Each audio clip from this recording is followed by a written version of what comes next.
ഇവർക്കൊരു വാദം എന്തേ, ജീവിക്കുന്ന കാലത്ത് ദ്വാരക്കാൻ പറഞ്ഞാൽ കാഫിറാവും. ഇങ്ങനെ ജീവിച്ചിരിക്കുന്ന ഒരാളോട് ദ്വാരക്കണോ എന്ന് പറഞ്ഞാൽ കാഫിറാവും. അങ്ങനെ ഒരു വാദം അത് ഞാൻ ഇവിടെ മുമ്പ് ഉദ്ധരിച്ചു. ഇപ്പൊ മൂപ്പര് പറയാ അത് ജീവിച്ചിരിക്കുന്ന കാലത്ത് ദ്വാ ചെയ്യാൻ വേണ്ടി പറയുന്നതിനെ പറ്റി പറഞ്ഞതല്ല. എന്താ അതൊന്ന് കേട്ടോളി. അതാദ്യം ഞാൻ കേൾപ്പിച്ചേരാ, ഒന്ന് വെച്ചു കൊടുക്കുമോനെ. ഹജ്ജ് വാത്തിലാവും തന്നെ മൗലവിന്റെ ഉദ്ധരണി ഒന്ന് വെച്ചു കൊടുക്കും. ഒരു മൗലവി പ്രസംഗിക്കുന്ന അറഫേന്ന് ഉസ്താദിന് എന്തെങ്കിലും ഒരു പൈസയും കൊടുത്തിട്ട് ഉസ്താദിന് ഒരു ഹദിയ കൊടുത്ത ഒരാള് അറഫേന്ന്, എന്നിട്ട് ദ്വാരക്കണേ ഉസ്താദേ എന്ന് പറഞ്ഞാല് ഹജ്ജ് വാത്തിലായി പോകുമ്പോലും. മനസ്സിലായേ? ഇങ്ങനെ അറഫ മൈതാനിന്ന് ഒരാള് ഉസ്താദിന് എന്തെങ്കിലും ഒരു ഹദിയ കൊടുത്തു, എന്നിട്ട് പൈസയും കൊടുത്തിട്ട് പറഞ്ഞ് ഉസ്താദേ ദ്വാരക്കണേ എന്നാ ഹജ്ജ് വാത്തിലായി പോകുമ്പോലും. സുബ്ഹാനല്ലാഹ്, ഹജ്ജ് ബാത്തിലാകുന്നൊരു പുതിയ സംഗതി. ഒന്ന് കേൾപ്പിച്ചു കൊടുത്താ മോനെ. അതിന് പൈസ കൊടുത്ത് ദ്വാരപ്പിക്കുകയാണ്. കണ്ടോ എവിടെ വെച്ച്? അറഫായിൽ വെച്ച്. എന്തിനാണ് ഇവരൊക്കെ ഹജ്ജിന് പോകുന്നത്? ആ 1 ലക്ഷം പോയി അല്ലെങ്കിൽ 1.25 ലക്ഷം പോയി എന്നല്ലാതെ യാതൊരു കാര്യമല്ല അങ്ങനത്തെ ഹജ്ജ് കൊണ്ട്. അതിന് പൈസ കൊടുത്ത് ദ്വാരപ്പിക്കുകയാണ്. കണ്ടോ എവിടെ വെച്ച്? അറഫായിൽ വെച്ച്. എന്തിനാണ് ഇവരൊക്കെ ഹജ്ജിന് പോകുന്നത്? ആ 1 ലക്ഷം പോയി അല്ലെങ്കിൽ 1.25 ലക്ഷം പോയി എന്നല്ലാതെ യാതൊരു കാര്യമല്ല അങ്ങനത്തെ ഹജ്ജ് കൊണ്ട്. കേട്ടില്ലേ? ഉസ്താദിന് പൈസ കൊടുത്തിട്ട് ദ്വാരക്കണേ എന്ന് പറഞ്ഞ് ദ്വാരപ്പിച്ചാല് 1.25 ലക്ഷം പോയി, ഹജ്ജ് വാത്തിലായി പോയി. പുതിയ മതം കൊണ്ടുവരല്ലേ മൗലവിമാര്. ഇത് ഞാൻ എടുത്തുദ്ധരിച്ചു. എന്നിട്ട് ഞാൻ വേറൊരു ഉദ്ധരണിയും കൂടി കേൾപ്പിച്ചു. ഈ മൗലവിന്റെ ഉദ്ധരണി എന്താണ്? ദ്വാരക്കാൻ പറഞ്ഞാലും ശിർക്കാവും. ആരോട്? CM വലിയുള്ളവരോട്. ചേറ്റിയെട്ടിന്ന് മൂപ്പര് പ്രസംഗിക്കുമ്പോ മൂപ്പര് പറഞ്ഞോ, മടവൂര് ശൈഖെ രക്ഷിക്കണേ, രോഗം സുഖപ്പെടുത്തണേ എന്നൊരാൾ പറയുമ്പോ മടവൂര് ശൈഖിന് രോഗം സുഖപ്പെടുത്താനൊന്നും കഴിയൂല, രക്ഷിക്കാനും കഴിയൂല. അള്ളാനോട് ദ്വാരക്കണേന്ന് വിചാരിച്ചിട്ട് പറഞ്ഞതാ. അള്ളാനോട് ദ്വാരക്കണേന്ന് വിചാരിച്ചിട്ട് പറഞ്ഞതാ.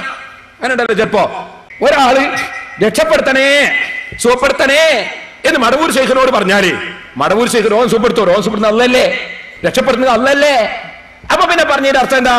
രോഗം സുഖപ്പെടാൻ ആവശ്യമായത് നിങ്ങളെ കൊണ്ട് ചെയ്യാൻ കഴിയുന്നത് ചെയ്യണേ. അതെന്താണ്? അള്ളാനോട് ദ്വാരക്കുക, അള്ളാനോട് ദ്വാരക്കണേ. ഇതാണല്ലോ അതിന്റെ ഉദ്ദേശം. അങ്ങനെ ഒരാൾ മടവൂർ ശൈഖിന് രോഗം സുഖപ്പെടുത്താനൊന്നും കഴിയൂല, പക്ഷേ രോഗം സുഖപ്പെടുത്തണേ എന്ന് പറഞ്ഞുകൊണ്ട് ഉദ്ദേശിക്കുന്നത് അള്ളാനോട് ദ്വാരക്കണേ എന്നാണ്. അങ്ങനെ പറഞ്ഞാലും ആ വിശ്വാസത്തിൽ പറഞ്ഞാലും ശിർക്കാണ്, മുശ്രിക്കാണ്. സലഫി പറയാണ്, ശരിക്കും കേട്ടോ, മഹാന്മാരോട് ദ്വാരക്കാൻ പറഞ്ഞാലും മുശ്രിക്കാണ്, ശിർക്കാണ്.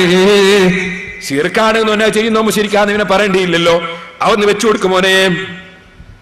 എന്നെ രക്ഷിക്കണേ, എന്റെ രോഗം സുഖപ്പെടുത്തണേ എന്ന് പറഞ്ഞാൽ ഒരാൾ അതുകൊണ്ട് വിചാരിക്കണത് മടവൂർ ശൈഖ് രോഗമൊന്നും സുഖപ്പെടുത്തൂല, അള്ളാനോട് നിങ്ങളൊന്ന് പ്രാർത്ഥിക്കണേന്നാ പറഞ്ഞത്. അങ്ങനെ വിശ്വസിച്ച് വിളിച്ചാലും ശിർക്കന്നെയാണ്. അങ്ങനെ വിശ്വസിച്ച് വിളിച്ചാലും ശിർക്കന്നെയാണ്. അതും പാടില്ല.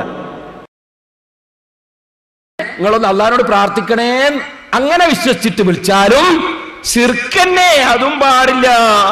വിഷയം അതാ അദ്ദേഹം പറയുന്നുണ്ട്. അതും കൂടി ഒന്ന് കൽപ്പിക്കുമോനെ. പാപങ്ങളൊക്കെ പൊറുക്കുന്നവൻ അങ്ങനാണ്, അതുകൊണ്ട് പൊറുക്കണം, രക്ഷിക്കണം എന്ന്. നിങ്ങൾ എന്റെ പാപം പൊറുക്കാൻ അള്ളാനോടൊന്ന് ദുആ ചെയ്യണമെന്നല്ല, എന്റെ രോഗം സുഖപ്പെടുത്താൻ അള്ളാനോടൊന്ന് ദുആ ചെയ്യണമെന്നല്ല. അങ്ങനെയാണെങ്കിൽ അതും ശിർക്ക് തന്നെയാണ്, സംശയമൊന്നുമില്ല. എന്റെ രോഗം സുഖപ്പെടുത്താൻ അള്ളാനോടൊന്ന് ദുആ ചെയ്യണമെന്നല്ല, അങ്ങനെയാണെങ്കിൽ അതും ശിർക്ക് തന്നെയാണ്, സംശയമൊന്നുമില്ല. എന്നിട്ട് ഇപ്പൊ പറയാ ഞാന് ജീവിച്ചിരിക്കുന്ന ആളോട് അരക്കണേന്ന് പറഞ്ഞാൽ ശിർക്കാന്ന് പറഞ്ഞിട്ടില്ല, ഇപ്പൊ മാറ്റി പറയുന്നു. ഇനി നിങ്ങൾക്ക് കേൾക്കണോ? ഇതേ മൗലവി തന്നെ വേറൊരു കുടുക്ക് കുടുങ്ങി. ഞാൻ എന്തോ ഒന്ന് സംസാരിക്കുന്നതിലെടുക്ക് പറഞ്ഞു, പരലോകത്തിൽ വിശ്വാസമില്ലായിരുന്നു മക്കയിലെ മുശ്രിക്കുകൾക്ക്, അത് തന്നെ ഒരു ശിർക്കാണ് എന്ന് പറഞ്ഞു.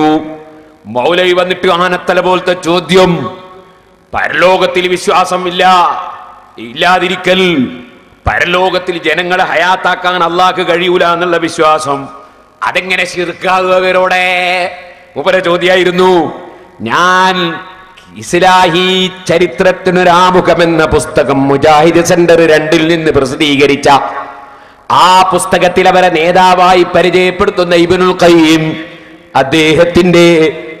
അദ്ദേഹത്തിന്റെ സ്വന്തം ഗ്രന്ഥത്തിൽ പദ്യം ചൊല്ലി അങ്ങ് കേൾപ്പിച്ചു കൊടുത്തു മൗലവിക്ക്. ഈ അല്ലാഹു തആലാക്ക് കഴിവില്ല എന്നല്ലേ പറഞ്ഞത് മുശ്രിക്കീങ്ങൾ? കഴിവില്ല എന്ന് പറഞ്ഞാൽ അള്ളാന്റെ ഒരു സിഫത്തിനെ നിഷേധിക്കലല്ലേ? സിഫത്തിനെ നിഷേധിച്ചാൽ ഇങ്ങനെ ശിർക്കാവുക, കുഫറല്ലാതെ.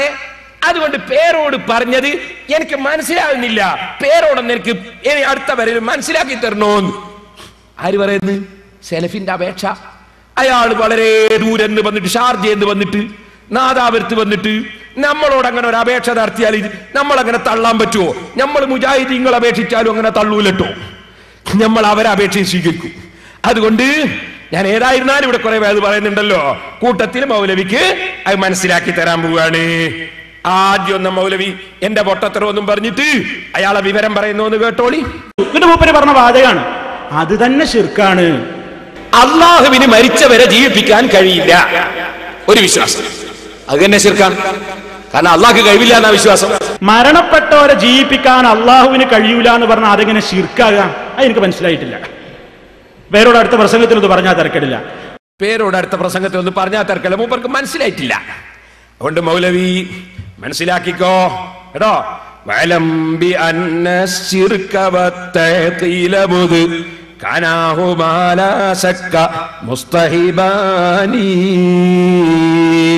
അർത്ഥം വെക്കട്ടെ, വയലം മനസ്സിലാക്കണം. ഞാൻ കിതാബ് നോക്കിയിട്ട് പറയുന്ന ഇതിന്റെ അർത്ഥം കേൾക്കണ്ടേ? വയലം മനസ്സിലാക്കണം, മനസ്സിലാക്കണല്ലോ. ബി അന്ന ശിർക, ശിർക്ക് വത്തഅതീല, അള്ളാന്റെ സിഫത്തിനെ നിഷേധിക്കലും. അള്ളാഹ് കഴിവുള്ളവനാണ് എന്നുള്ളത് അള്ളാന്റെ സിഫത്താണ്, ആ സിഫത്തിനെ നിഷേധിക്കലും. മുദ് കനാഹുമാ ലാ ശക്ക മുസ്തഹിബാനി, അത് രണ്ടും ഒരേ സമയത്ത് സഹവസിച്ച് വരുന്ന കാര്യമാണ്. അബദൻ, എപ്പോഴും. അബദൻ ഫകുല്ലു മുഅത്തിലിൻ ഹുവ മുശ്രികു ഹത്മൻ വഹാദാ വാളിഹു തിബിയാനി. അബദൻ, എപ്പോഴും. ഫകുല്ലു മുഅത്തിലിൻ, അപ്പോൾ ഏത് സിഫത്തിനെ നിഷേധിക്കുന്ന ഏതൊരാളും ഹുവ മുശ്രികുൻ, അവൻ ശിർക്ക് ചെയ്തവനാണ്. ഹത്മൻ, നിർബന്ധമായും. പക്ഷേ വഹാദാ വാളിഹു തിബിയാനി, ഇത് ഏത് പൊട്ടന്മാർക്കും മനസ്സിലാകുന്നതാണ്. ഇങ്ങനെ ഹാദാ വാളിഹു തിബിയാനി, ഇത് ആർക്കും മനസ്സിലാകുന്ന ഒരു സംഗതിയാണ്. എന്നിട്ട് പിന്നെയും പറയുന്നു കേട്ടോ, വിശദീകരിച്ചിട്ട്, ഫമുഅത്തിലുൽ ഔസാഫി ദാക മുഅത്തിലുത് തൗഹീദി ഹഖ്ഖൻ ദാനി തഅതീലാനി. ഫമുഅത്തിലുൽ ഔസാഫി, അല്ലാഹുവിന്റെ സിഫത്തുകളെ നിഷേധിക്കുന്നവൻ. ദാക മുഅത്തിലുത് തൗഹീദി, അവൻ തൗഹീദ് നിഷേധിക്കുന്നവനാണ്. തൗഹീദ് നിഷേധിക്കുന്നവനാണ് ശിർക്ക് ചെയ്യുന്നവൻ എന്ന് പറയുന്നത്. മൗലവി അടിച്ചോ, ഹഖ്ഖൻ, അതിലൊരു തർക്കവുമില്ല, സത്യമായും. ദാനി തഅതീലാനി, അത് രണ്ടും നിഷേധമാണ്. തൗഹീദ് നിഷേധം, വസ്ഫ് നിഷേധം.